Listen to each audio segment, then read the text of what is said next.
target or who are my customers, right? But have we ever thought about the legalities or the laws that govern your business? Who of you here has ever thought about that? No one. Precisely, and this is a problem. So today's class, we're going to look at compliance management. We're going to look at who is responsible for compliance, and we're going to look at the consequences of not complying with the laws that are applicable to your business. Right. So now, when we think about risk, we think risk as a negative thing. But risk can be both positive, because risk can be defined as an uncertain future event which has likelihood of affecting you. When you take out money and start a business, right, you are taking a risk. If the business goes well, then it means the risk was positive. If it goes bad, it means the risk was negative, right? Yeah. But we also have compliance risk.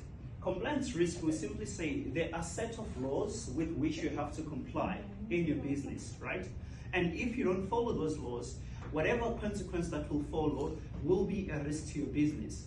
So for example, when you start a bank, you must have a license to operate a bank. When you want to sell petrol or diesel, you must have a petroleum license, right?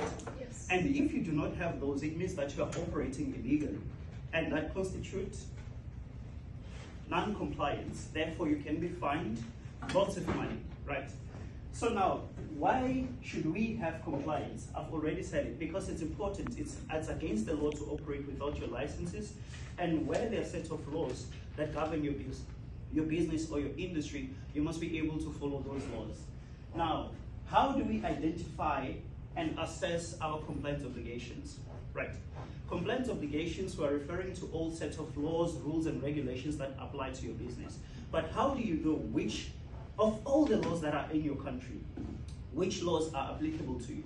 So firstly, you must understand your business, right?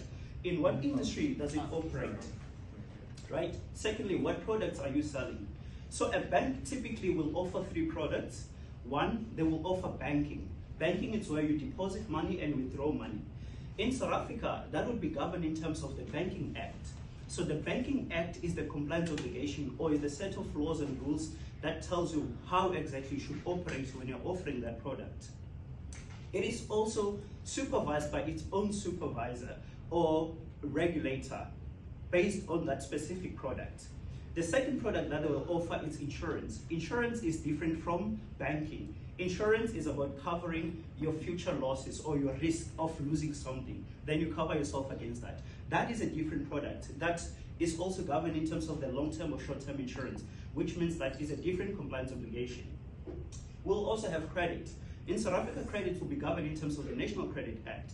That is a different compliance obligation, right? So that is why it is important that you understand the industry within which you operate, you understand the products and services that you're selling, because then they will inform you where exactly to look. You then go into the whole set of laws, you then pick and choose the ones that are applicable to you. But you have to prioritize the ones that are more urgent, right? That is called risk profiling.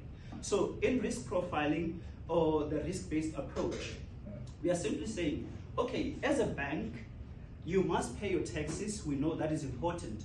But before you can pay your taxes, you need to be able to operate. So it's better that you get your license first.